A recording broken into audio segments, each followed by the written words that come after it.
Bonjour, je suis Sambala Obendiaï, le directeur des systèmes d'information et du développement d'Akili et également membre du comité RSE d'Akili.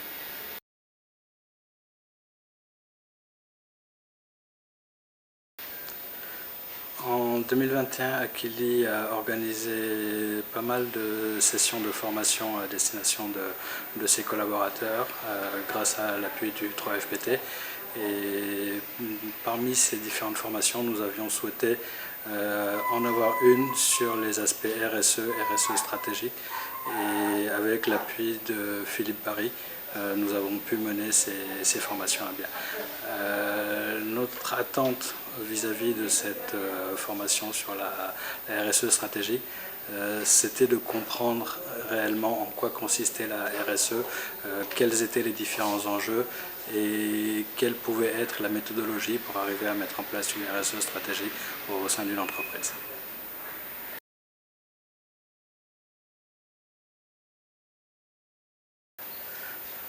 Donc cette formation qui a été donnée par Philippe Barry et qui s'est étalée entre les mois de juin et octobre 2021 nous a paru entièrement satisfaisante parce qu'elle ne s'est pas limitée à une formation théorique, mais nous a également permis d'acquérir un certain nombre d'outils très concrets et très opérationnels.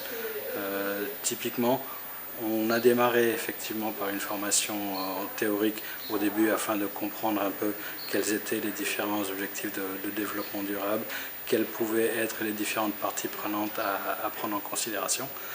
Mais après cette phase théorique, on est allé dans le vif du sujet, on a eu à mettre en place un diagnostic en termes de RSE, de stratégie RSE pour Akili. On a eu ensuite l'occasion d'évaluer la matérialité d'Akili. Et enfin, nous avons pu terminer par la mise en place d'un plan d'action. Et donc, ces actions qui ont été réalisées lors de la formation, ces différentes évaluations, diagnostics, matérialité, elles ont été faites, on va dire, à l'état zéro, dans l'état dans lequel était Akili lorsque nous avons démarré cette formation. Mais ce sont les mêmes outils qui vont nous permettre l'année prochaine, puis l'année suivante et l'année suivante encore, de nous réévaluer à nouveau et de voir d'une année sur l'autre quels seront les progrès que nous aurons pu accomplir. Donc à ce titre-là, nous sommes entièrement satisfaits de cette formation.